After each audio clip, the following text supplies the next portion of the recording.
Uno de los animes y mangas más famosos de los últimos años ha llegado a su fin, y como todo show de este estilo que se vuelve popular, las opiniones divididas sobre si es bueno o malo no se han hecho esperar. Mientras algunos argumentan que el final es muy acorde a todo lo que se vino planteando a lo largo de la historia, a muchos otros les pareció un final un poco gozoso y ridículamente romántico podría ser. Saludos a todos navegantes, yo soy Kai y sí, sé que llego 20 años tarde con este video, pero en esta ocasión estaremos hablando de Shingeki no Kyojin o Ataque a los Titanes para los panitas y su tan esperado final, que por cierto, dato curioso, esta es una mala traducción, se supone que el nombre traducido al español significa titán de ataque, haciendo alusión al titán del protagonista. Pero bueno, para los traductores fue Ataque a los Titanes, que tampoco encaja mal para el título del anime, la verdad. Entonces, sin darle más vueltas al asunto, vamos a empezar. ¿Qué les puedo decir, mi gente? Nacimos bastante tarde como para presenciar el ascenso del gran imperio mongol y bastante temprano como para poder vivir viajes a través de las galaxias. Pero nacimos en el momento preciso para ver en emisión a uno de los mejores y más alabados animes de estos últimos tiempos, Shingeki no Kyojin. Y no lo digo solo yo, lo respaldan también las cifras y las críticas. Este es uno de esos animes contados con la mano que impactan tanto la cultura popular que logran atraer las miradas de incluso personas que para nada estaban relacionadas al mundo de este tipo de animación japonesa, y quienes se quedaron atrapados y enamorados de este mundo gracias a esta misma obra. Y es que capítulo a capítulo esta serie fue un evento descomunal. O sea, recuerdo empezar a verla en el colegio y pensar: ¿qué es esto tan impresionante? O sea, sé que hay series que en lo gráfico y en lo gore se le pueden acercar bastante, pero para alguien que en su momento a lo mucho había visto series como Dragon Ball, Naruto, Samurai X, el ver Shingeki no Kyojin fue un cambio de chip completo a lo que en ese tiempo pensaba que me podía brindar una animación a nivel de acción e historia. Y es que desde un principio se desempeñó muy bien, empezando porque el nombre de su primer capítulo empieza por "para ti dentro de 2000 años". O sea, ya con ese precedente, los teorizadores y los fans del anime se vieron atrapados por una serie que desde el nombre de su primer episodio prometía un camino de misterios e incógnitas por resolver hacia el futuro. El sentir que es una serie que no tiene el más mínimo reparo en acabar con sus personajes principales sin importar la relevancia que tengan los mismos o los rangos, cosa que por lo general no hacen las series de anime, o no al menos con la brutalidad que sucedía en esta serie, siento que fue algo que la impulsó hasta la estratosfera. Mi primer impacto al verla fue todo el gore que nos presentaba, pero también lo bien que lo presentaba. O sea, no de una forma que apelara solo al morbo irracional, sino más bien como algo importante para entender el entorno y el tono de la serie. Entender que esto se desarrollaba en un mundo cruel y hostil en el cual cualquiera de los personajes que veíamos en pantalla podía perder la vida en cualquier momento y sin previo aviso. Un mundo en el cual si nuestro personaje favorito moría, no tenía una esfera del dragón, un hechizo o algo por el estilo que lo pudiese revivir. Y así mismo como la historia se encargaba de mostrarnos los sueños, ideales y aspiraciones de cada personaje, también nos demostraba que estaba dispuesta a aplastarlo sin ningún problema. En parte un mundo muy parecido al nuestro, si me lo permiten decir. Obviamente dentro de su propia ficción, lo cual pienso que en parte lo acercó al público no otaku, por decir de alguna forma.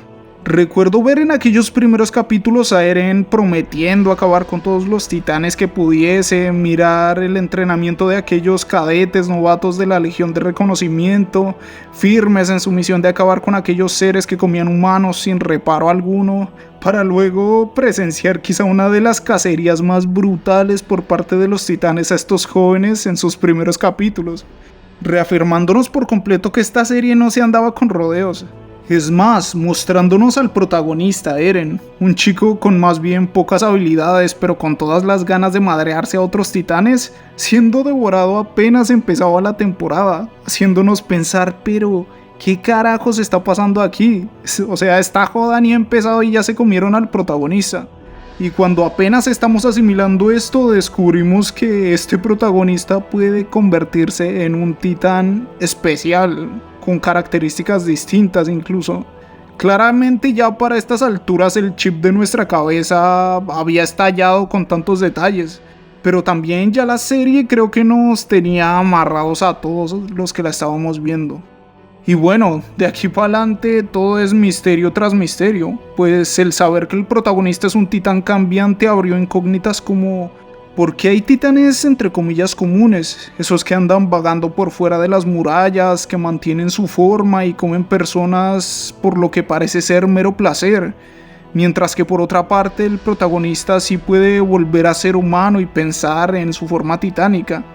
No solo esto, siguiendo esta misma lógica de un Eren que puede volver a su forma humana y que tiene un titán, llamémoslo especial y diferente, surge el pensar que aquellos titanes que atacaron los muros años atrás también son humanos, que pueden cambiar a titanes y que están infiltrados en su territorio con algún propósito que claramente a esas alturas desconocíamos. Y bueno, como ya saben, a partir de aquí van saliendo más y más misterios y momentos épicos en toda la historia.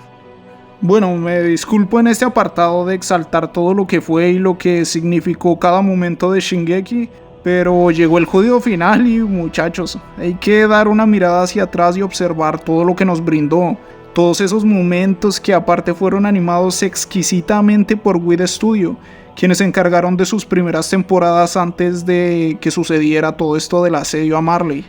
Yo pienso que hay que darle un reconocimiento re fuerte a la gente de Wit Studios por la labor que hicieron en aquellas primeras temporadas, porque si bien la historia es buena, muchos ni siquiera la conocían en su momento, y lo que les llamó la atención más bien fueron todo el tema visual y los efectos y los fragmentos de batallas que se filtraban a internet, esas escenas brutales que retrataron de manera ridículamente hermosa. Cada batalla, cada secuencia de balanceo entre edificios, cada combate entre los titanes especiales. ¿Qué les puedo decir? Nos mostraron quizá una de las animaciones más icónicas de los últimos tiempos. Wit se podría decir que se encargó de magnificar por todo lo alto las páginas con dibujos no muy buenos del mangaka Isayama. Porque con todo el respeto, su historia puede ser muy buena en su complemento, pero su dibujo, a pesar de mejorar con los años de publicación, la verdad es que está lejos de estar entre los mejores de su propia industria. Cosa que el estudio se encargó de mejorar, dándonos joyas como la jodida batalla de Levi contra el titán Fémina, con esa entrada cortándole los brazos como si fuera un Beyblade, después de que ésta acabara con su escuadrón. También el sacrificio de la Legión de Reconocimiento y la posterior batalla entre Levi y el Titán Bestia, la revelación de Reiner y Bertolt como titanes, Erwin siendo atrapado por un titán pero diciéndole a sus soldados que continúen con su misión, el titán de ataque destrozando al Fémina en modo berserker. ¿Qué te puedo decir? Joyas de la animación que se quedarán en el top de escenas más épicas del anime por años, se los puedo jurar. Hay que recordar que la unión de la historia épica planteada por Isayama y la animación de Wit Studios llegó a competir en calidad con la jodida serie de Breaking Bad a nivel de calificación. Fueron muchas las veces que rompieron el internet y en serio que nadie les va a quitar el haber conseguido esos logros. Y bueno, también hay que aplaudir el esfuerzo realizado por el estudio MAPPA, el cual ante la negativa de Wit de continuar animando Shingeki, se montó de forma arriesgada en el carro de sacar a la luz la parte final del anime, desde el asedio a Marley hasta la tan esperada conclusión, y pues que lo hizo de una manera bastante decente. Eso sí, tengo que ser sincero y decir que a pesar de valorar el esfuerzo del estudio, en mi caso sí me rayó durísimo el cambio de animación por el uso excesivo de maquetas en 3D en lugar del uso de animación 2D por parte de MAPPA.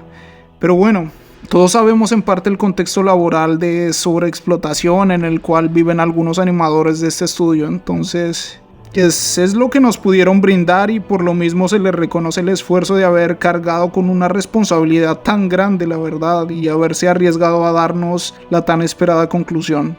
Claramente todo lo anterior no habría sido posible sin la idea, visión y mente del poderosísimo, y me pongo de pie, Hajime Isayama, que con todo respeto nos ofreció desde su manga una historia que te atrapa y que, a pesar de lo complejo de su temporalidad, concluye, te guste o no, cerrando las mayores incógnitas y misterios que surgieron a lo largo de esta obra. Gracias a él pudimos conocer personajes brutales que a su modo aportaron a esta historia y que en su debida medida tuvieron sus momentos de gloria, felicidad, tristeza, drama, y bueno, con los cuales también como espectadores tuvimos nuestros momentos de sufrimiento y dolor ante la incertidumbre de sus posibles decesos, ¿no?, a lo largo de la historia. Este señor fue la mente que hiló todo lo que hemos disfrutado y gracias a él pudimos ver quizá uno de los mejores animes que nos pudo traer la animación de los últimos tiempos. Ya exaltando y hecho un recorrido de todo lo que ha sido Shingeki a nivel más general y experiencial para nosotros los espectadores durante todo este tiempo, toquemos el tema de su conclusión. Como he venido diciendo a lo largo de este video, si algo ha provocado este final es opiniones divididas. Entre aquellos que piensan que es una obra de arte por todo el mensaje poético sobre los conflictos bélicos en nuestro mundo y el cómo el actuar de Mikasa contrasta con el pensamiento de Ymir, por ejemplo. También están los que lo ven como un final demasiado romanticón y ridículo para una historia que todo el tiempo se nos mostró con una trama oscura y fuerte, cargada de críticas a la guerra y demás problemas de nuestra sociedad actual.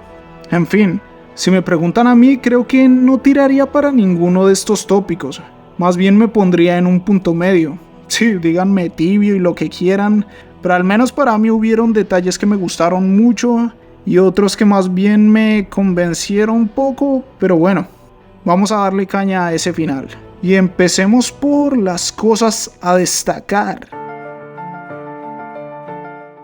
El primer detalle a destacar es que al final se nos explica todo el entramado de redes y caminos que terminan conectándose gracias al poder de la coordenada del titán fundador, el cual en fusión con el titán de ataque permite a su portador pues tener esta conciencia del pasado, presente y futuro de todos los que pertenecen al pueblo de Ymir. Gracias a esto entendemos el origen de la fundadora y el cómo empezó todo este tema de los poderes titánicos. Además entendemos la razón de muchos sucesos como por qué Grisha hizo lo que hizo y por qué ciertos personajes tomaron decisiones que en su momento parecieron absurdas pero que igual las tomaron. Palabras como las que dijo al que llamaban el búho, también llamado Eren Kruger, en referencia a Armin y Mikasa mucho antes de que estos siquiera nacieran, ¿no? Ya entendemos que en parte casi todos los puntos importantes de la trama que llevaron a este desenlace fueron provocados por la influencia del Eren casi omnipresente que vemos al final de la obra, ya poseyendo el poder de la coordenada. Y para mí es difícil percibirlo así porque es ver a Eren como casi como el escritor de su propia historia, ¿no? Si lo analizan bien. Pues al ya tener el control sobre la coordenada prácticamente provocó su nacimiento, salvando a Grisha de que muriera y que de esta forma conociera a su madre, lo cual por más raro que sea es lo más tranqui en su lista, porque como si eso no bastara, recordemos lo que hizo con respecto al actuar del titán de Dina. Sí, la primera esposa de Grisha y madre de Seke, el titán que parecía Laura en América. Pues cuando ocurrió el primer ataque a los muros, Dina estuvo a punto de comerse a un Bertolt destransformado, pero pues como Eren ya sabía lo que iba a pasar, o más bien lo que debía pasar en el futuro para que se cumpliera el objetivo que él tenía en mente, ordenó a la versión Dina Titán que se alejara de Bertolt y se redirigiera hacia su madre. O sea, ¿alcanzan a entender la magnitud de esta jodida decisión? Con tal de darse ese jodido empujón, se cargó a su madre para motivar a su yo del pasado a odiar y querer vengarse de los titanes, y que este mismo sentimiento lo llevara a encaminarse hacia la ruta predestinada, digámoslo así. O sea, de por sí esto ya es un acto enfermizo por donde lo veas. Se provocó a sí mismo un evento canónico en pro de la trama, el muchacho. Y bueno, de Bertolt ni se hable. Con salvarlo aquella vez ya se suman a los decesos que provocó Eren todos los caídos por el actuar del titán colosal en unión con su compañero Reiner y Annie prácticamente. Y bueno, el apartado de Grisha también es brutal si lo miras a detalle. O sea, Eren le salvó la vida solo para que cumpla su voluntad. Se podría decir que al igual que con su madre solo lo usó para nacer. De este modo pues Grisha sobrevivió, pero tuvo que regirse a la voluntad de aquel Eren que ya dominaba sobre la coordenada en el futuro, y el cual prácticamente lo obligó y forzó a realizar actos que, si bien él quería realizar por otros medios, se vio obligado a hacerlos bajo el mandato de su propio hijo, quien lo forzó a atacar a la familia real, a robarse el fundador. Aparte de esto, prácticamente le dijo: te salvé la vida solo para que veas cómo mi versión de niño te come por el bien de la jodida trama. ¿Lo tomas o lo dejas, Grisha? O sea, lo obligó a hacer esa crueldad con su propia versión pequeña.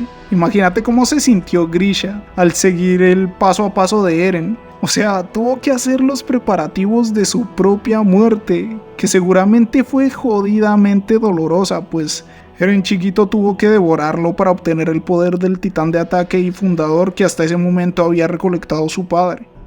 Es más, esto me recuerda mucho esa escena cuando Grisha se rompe horrible, pues ve casi que en su forma espiritual a Eren y Zeke, cuando Eren demuestra que es él quien está manejando y dirigiendo la coordenada. Grisha en ese momento ve a aquel Eren omnipotente aterrorizado, mientras que por otra parte corre a abrazar a Zeke, a quien claramente hasta ese momento debía odiar, pues arruinó sus planes y los de todos los que así se hacían llamar los restauradores de Eldia, ¿no? Y prácticamente mandó a sus dos padres al matadero. A ese mismo lo abraza, en un acto que yo interpreto como: bueno, no fuiste el mejor hijo y sí te pasaste de verga al delatarnos y mandarnos al lobby, pero al lado de este jodido genocida psicópata llamado Eren, fuiste un angelito, mi rey. Es una escena muy fuerte, imagínate lo rayado de la cabeza que debió estar Grisha, ya próximo a su salvaje deceso.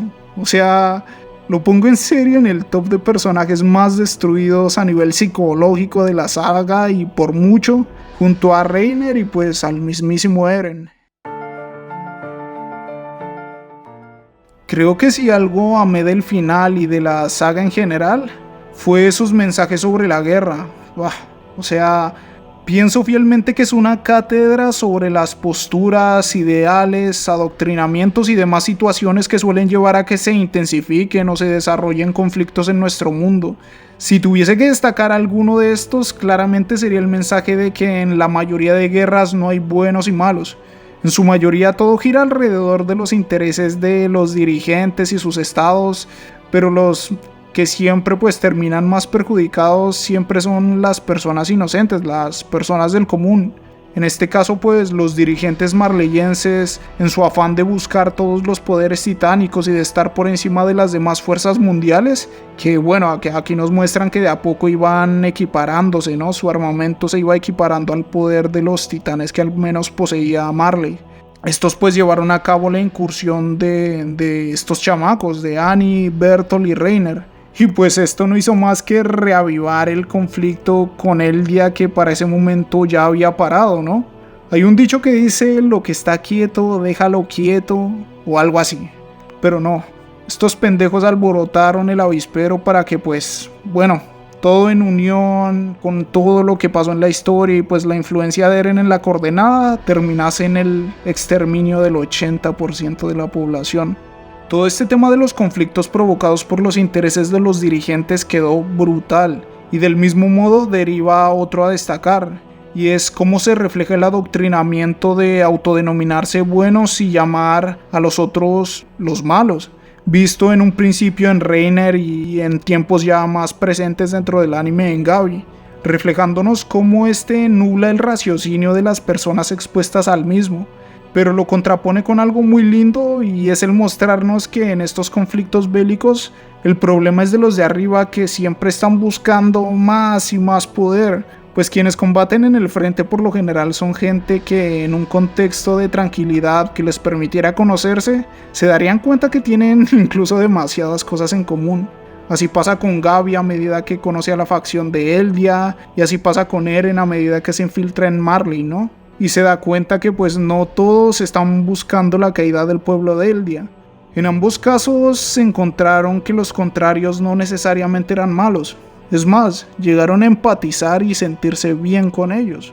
lo cual me recordó mucho a un evento sucedido, si no me equivoco, en la Primera Guerra Mundial, llamado La Navidad en las Trincheras. Ya les pondré el link en la descripción, que narra cómo en alguna Navidad los soldados rivales de sus respectivas trincheras por un leve momento se dieron a la tarea de bajar sus armas por un momento y compartir con el enemigo desde historias hasta regalos, dialogaron y vivieron en medio de la guerra un leve momento en el cual todos eran iguales por encima de los ideales que tuvieran quienes los enviaron a ese lugar.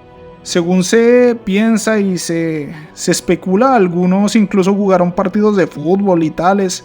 Aún no se sabe si fue un evento que se llevó a cabo en todos los frentes de las trincheras, pero creo que es un ejemplo claro de que ante todo, más que el ideal de otros, somos humanos y nos unen muchas cosas, nos une nuestro origen y nos une nuestra especie. Pero bueno, el ver unirse dos facciones, la Legión de Reconocimiento y los Guerreros de Marley, para derrocar a Eren fue la muestra final de esto. Y de paso abrió otra reflexión importante en torno a la guerra y cómo la misma en diversas ocasiones ha llevado a unir bandos bastante contrarios cuando hay un enemigo en común. Y bueno, Eren hizo el papel perfecto para que esto se llevase a cabo, para que se dé uno de estos pequeños momentos que también han ocurrido en nuestra realidad, como pasó en la Segunda Guerra Mundial con la alianza entre la ahora Rusia y Estados Unidos para darle batalla a los alemanes, o como cuando nos mentamos la madre entre los países latinoamericanos, hablando pestes a veces unos de los otros, ¿no? Pero de pronto llega el Mundial y al que hay que combatir es un equipo europeo. Los sesgos se van al carajo y ahí todos somos un mismo continente. No me odies si me ves desde Europa, seguramente ustedes hacen lo mismo cuando pasa algo parecido.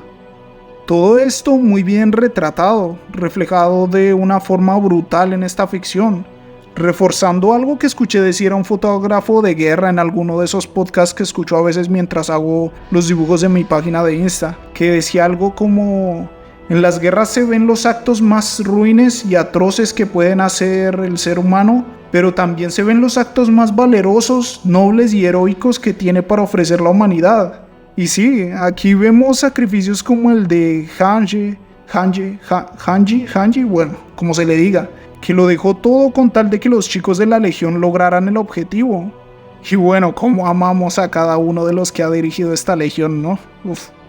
O una de las escenas más brutales y significativas para mí, la escena del bebé, aquel momento en el que todos están siendo llevados a un barranco y empiezan a caer ante el avance de los colosales y justo en este momento alcanzan a ver a un bebé que está cayendo y antes de que caiga junto a su madre, alguien lo toma en brazos y lo empieza a pasar hacia atrás y pronto todos se unen en esta labor de llevar al bebé hacia atrás, todos levantar las manos y tratar de salvarlo, a pesar de que ni siquiera saben si al final sobrevivirán, si estos colosales los aplastarán.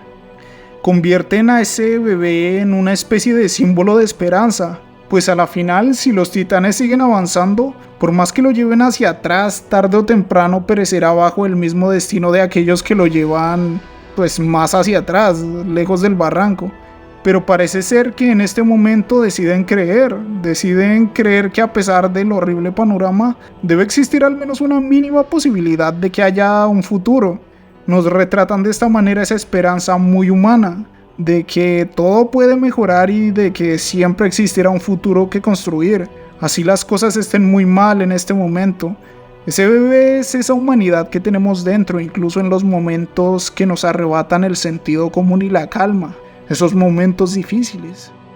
Pero de la misma forma también vemos reflexiones densas, como la necesidad constante que sienten algunos humanos de buscar problemas o culpables, incluso después de derrotar un mal común, o en contextos de presión, como cuando termina la batalla con Eren y vemos a los soldados marleyenses apuntar otra vez contra los eldianos que les acababan de salvar las nalgas prácticamente.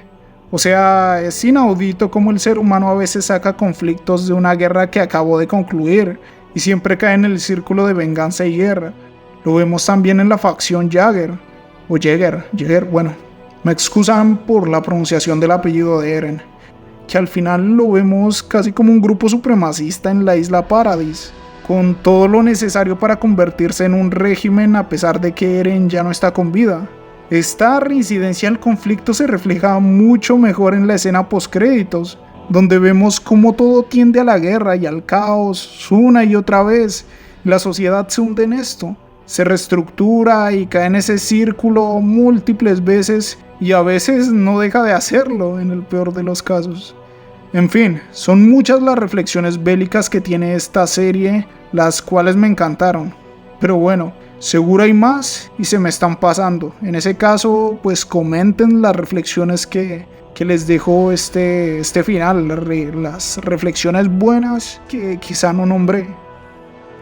Pero bueno, como toda obra, también tiene cosas reprochables este final y para mí algunas serían estas. Como ya dije antes, hacer un final para este tipo de obras es realmente complicado. Por más que seas un mangaka que ha estado años en la industria, el crear un final para tu obra que levantó tanto hype es complejo. Y bueno, como analizaba en estos días, pienso que Isayama sufrió en su obra el mal de Eren. Sí, el mal de su propio protagonista. ¿A qué me refiero con esto? Sencillo. A que, como discutíamos con un amigo en estos días, llegamos a la conclusión de que Isayama ya tenía esta historia y el final de la misma muy bien planteados, al punto de que, anticipadamente pienso yo, en openings o en endings de las primeras temporadas ya podíamos ver referencias a todo lo que sería la historia de Ymir, o referencias a lo que sería el final de la obra, viendo en esto que Isayama intervino bastante en el sentido de decirles a los animadores que coloquen estas escenas o frames puntuales. Si mal no recuerdo, había uno en el que aparecía incluso la escena del rey Fritz y las hijas comiendo de los restos de Ymir, ¿no? Entonces, si me entienden, altos spoilers al futuro, cuando ni siquiera sabíamos algo de esto y la obra aún estaba muy lejos de llegar a estas circunstancias. Claramente, con la popularidad que alcanzó la serie y viendo esto como un puzzle, todas estas imágenes en su momento sin sentido se convirtieron en algo de lo cual se amarraron los fans e internautas para crear teorías conspirativas. De buenas a primeras no parece ser algo malo, pero tiene todo lo necesario para ser malo. Estas escenas o imágenes se convirtieron en algo que los fans ya no soltarían y de las cuales sí o sí esperaban que Isayama les diera respuesta.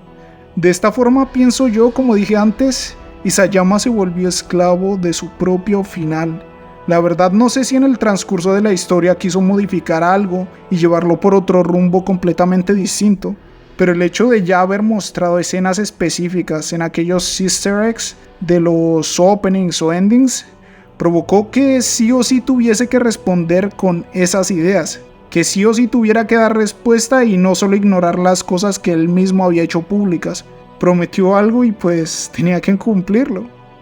Por lo mismo digo, pues no sé si en algún momento pensó en redirigir esto, pero pues él mismo se puso los límites para que no pasara el modificar. Entonces pienso que esto pudo joderle varias decisiones creativas al momento de modificar cosas, de repensar quizá algo más elaborado de acuerdo a cómo la gente iba reaccionando a los tramos finales de la obra, o incluso modificar el origen y llevarlo a algo completamente distinto, ya sea para mejor o para peor, pues.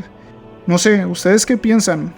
Quizá este punto en específico está muy ligado a lo difícil que fue para algunos entender los sucesos finales y las situaciones que tuvo Isayama, pues como sabemos llegó a reescribir algunas cosas del final.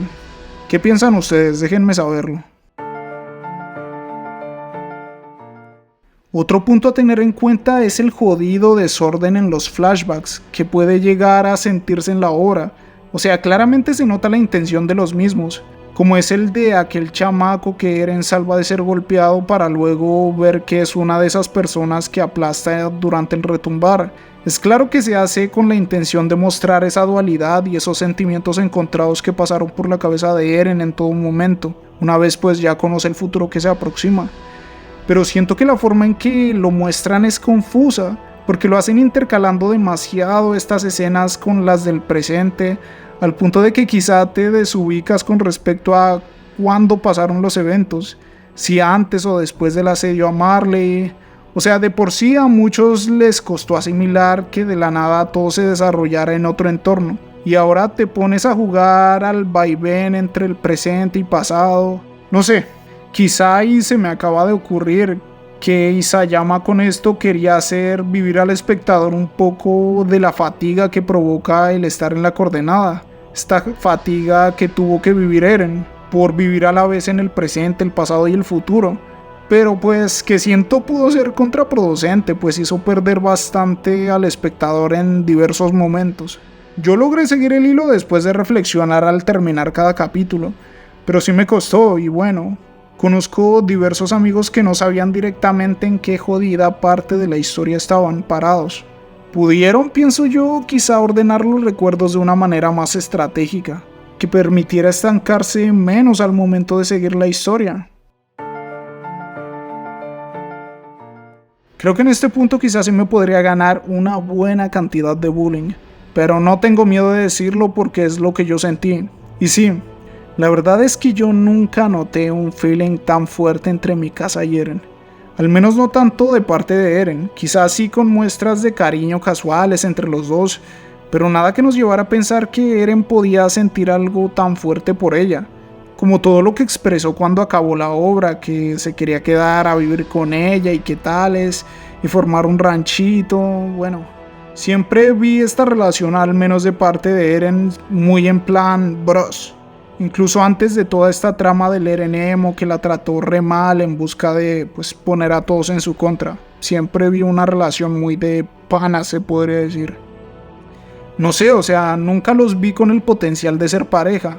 Obvio se convirtieron en un ship de la comunidad, pero siento que fue más por ese fenómeno que nos ha creado la mayoría de obras en la cabeza, de que la pareja protagonista, al menos de los personajes que destacan, pues, siempre deberían terminar juntos. Pero no recuerdo sentir en Eren algo tan fuerte como amor. Quizá porque mi cabeza siempre se enfoca más en los contextos de guerra y la trama, sumado a que Eren era el clásico personaje enfocado en su objetivo, que solo matar titanes y matar titanes. Entonces, dentro de todo esto, creo que no logré agarrar mucho la idea del feeling que había entre estos dos. De parte de mi casa sí, claramente, porque pues la obra se esfuerza en mostrarnos esto, ¿no? Para luego contarnos sobre esta característica de los Ackerman, de servir a alguien que consideran un líder o un rey, ¿no? Pero del prota, no. Por todo lo anterior, al llegar a la escena de esa cantaleta de Eren diciendo que no quiere que ella esté con otro tipo, sino solo con él, me rayé mucho.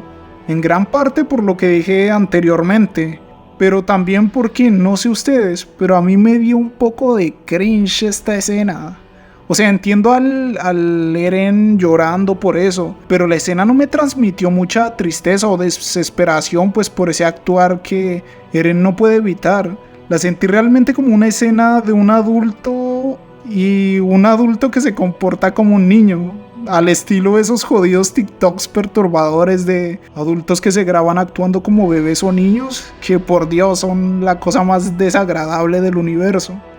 Un amigo me explicó que eso pasaba quizá porque a ese punto Eren ya es a la vez un Eren niño, joven, adulto, todos a la vez, perdido entre los diversos tiempos y espacios, pues ya abarca la coordenada y su propia historia desde cualquier punto y en todo lugar. O sea, ocupa toda la historia. Eren es como un ser omnipotente a lo largo de su propia historia.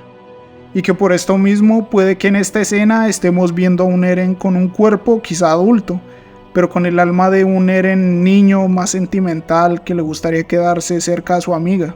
Al igual que se nos muestra pues en alguna escena a un Eren niño hablando como un Eren adulto diciendo que va a acabar con todo. No sé, todo un enrollo. Pero bueno, así fuese de esta manera no le quita el cringe a la escena que pues claramente pienso que pudo ser algo más desgarradora y dolorosa y desesperante, tanto para el personaje como para nosotros los espectadores.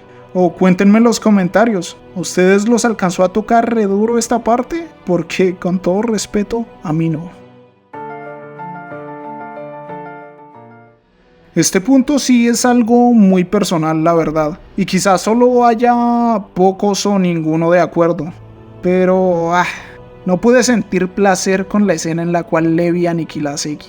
O sea, Creo que era el momento más esperado por toda Latinoamérica unida, por todo el mundo unido, más que el mundial, más que cualquier jodido evento canónico. Ya los habíamos visto destrozarse el uno al otro y este era el punto de cierre de esta relación tóxica, pero no pude sentirme satisfecho, sino más bien sentirme impotente por lo simple que fue. No me malentiendan, simple teniendo en cuenta todo lo que hizo el jodido Zeke. Es que hagan memoria de todo lo que provocó cada jodida persona que perdió la vida y cómo arrasó a la legión como si fueran hormigas en tan poco tiempo y con tanta frialdad. Y ver que muere solo separándole la cabeza del cuerpo es como... hijo de la chingada, te merecías una caída dolorosa, tortuosa y lenta. Claramente entiendo que con este acto ambos personajes se redimen, lo cual es brutal, y hay que resaltarlo, obviamente. Sé que entregando su vida en pro de que el retumbar al fin acabe y que detengan todo esto que en parte él involuntariamente provocó al no conocer los planes completos de su hermano Eren.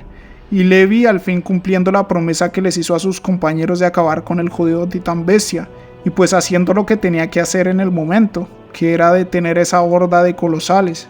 Y bueno, de esta escena vale hacer énfasis en la cara de nuestro soldado pequeño favorito cuando lo logra. Detállenlo, es una cara como de dolor, pero a la vez como frustración, quizá por cómo sucedió, pero también como de maldita sea, lo hice, al fin lo logré. Uf, es bellísimo por ese lado. Pero en serio que aún no puedo con la simpleza de la ejecución. Sé que se merecía lo peor y sí, lo digo muy polarizado, pero debió ser una caída peor, mucho más cruel. Por otra parte, si algo tengo que reprochar al final es el origen de los poderes titánicos, lo cual quizá muchos pasan por alto, pero bueno, o sea, pongan los pies sobre la tierra. Es prácticamente el pilar de la historia, por favor. No sé si esto sea una percepción muy personal o que incluso sea un efecto Mandela mío, pero no recuerdo que en el anime hayan explicado algo sobre la jodida alucigenia. Muchos dirán, pero está en el manga. Sí, bueno, pero hasta esa introducción en el papel se queda cortísima, la verdad. Además, ¿por qué no la pones en el anime, que es el medio que llega a más personas? Animar este panel no les habría costado nada. O sea, el jodido Isayama se la pasó toda la saga metiendo easter eggs en los jodidos openings y endings y no fue capaz de meter así fuese una escena, una imagen fija donde se hable de este bicho. Con todo esto, pues es entendible que varias personas aún no asimilen el origen de toda esta cuestión. Y bueno, pongamos el panorama en el cual ustedes me fusilan recordándome que la escena sí existió. Para que vean, hombre prevenido vale por dos. Pero aún así, con todo respeto, a mí no me compra la jodida explicación del manga. Eso de que este ser es prácticamente el pilar de la evolución y que por lo mismo logró llevar a Ymir a ese jodido estado titán y de paso a la creación de la coordenada y los caminos. ¡Qué pana! O sea, no es cualquier babosada, es la creación prácticamente de una mente colectiva. La coordenada es eso, es una mente colectiva que conecta pensamientos de todo un pueblo, no solo en el presente, sino a través del espacio-tiempo. Creo que no todos son muy conscientes de lo complejo que resulta este concepto y de que se termina explicando como lo hace esta obra, con un bicho adhiriéndose a Ymir. O sea, no sé. Entiendo que Isayama siempre quiere como crear mucho símil de esta ficción con nuestro mundo real, pero así suena extraño, siento que le faltó ficción a su ficción. Algo que nos aproximara más a los estragos que podría provocar un ser de estos uniéndose a otro. O quizá de las propiedades que este ser tiene, quizá mostrándonos que en primera instancia uno de estos llevó a la creación de, no sé, los dinosaurios y por lo mismo eran seres tan gigantes, más gigantes que la mayoría y que a su vez estos llevaron quizás a que los seres microscópicos que estaban al inicio evolucionaran y se convirtieran en lo que hoy son los seres humanos y los animales que existen actualmente. ¿Sí me entienden? Como que le dieran más contexto, en parte realista teniendo en cuenta que es un ser que pues se ha estudiado en nuestra realidad y que se sabe que existió, pero también poniéndolo como un ser quizá milagroso o mágico que con sus virtudes llevó a la evolución de los seres y por lo mismo al conectarse muchos años después con un ser que pues entre comillas ya ha evolucionado como Ymir, este provoca que suceda esto, que surjan los poderes titánicos y todos estos poderes re locos. Una explicación quizá con más contexto es lo que me hizo falta, ya sea dentro de lo místico o realista o mezclando ambos, pero bien explicado, solo eso. Y bueno, a falta de una llegan dos. Hay otra cosa que no me queda clara y que pues claramente va como punto malo, porque no le encuentro mucho sentido. No solo yo, sino muchas personas de acuerdo a lo que he podido ver en blogs y en otros sitios como estos. Pues hay gente que sigue debatiendo el qué carajos pasó en la escena donde al fin cortan la cabeza del titán gigante en el que se habían convertido Eren y Zeki al unirse para activar el retumbar. Hasta ahí todo chill. Pero de la nada el jodido Eren crea un cuerpo para sí mismo de la nada y aparece una jodida Lucigenia por fuera. O sea, he visto miles de teorías por la red que si esta era la ejemplificación de los deseos de Ymir más que el bicho original, o que si esta es la misma Lucigenia, solo que salió volando cuando provocaron la explosión. Pero no sé, siento que la respuesta a esto es como tan difusa. Primero porque no sé, la jodida Lucigenia del final aparece re lejos de Eren. O sea, ¿por qué aparece re lejos de él cuando pensábamos que era esta misma la que le daba las habilidades titánicas? En ese caso ahora resulta que Eren puede mantener su forma titánica sin estar vinculado a este bicho. No sé, ¿qué sentido tiene eso?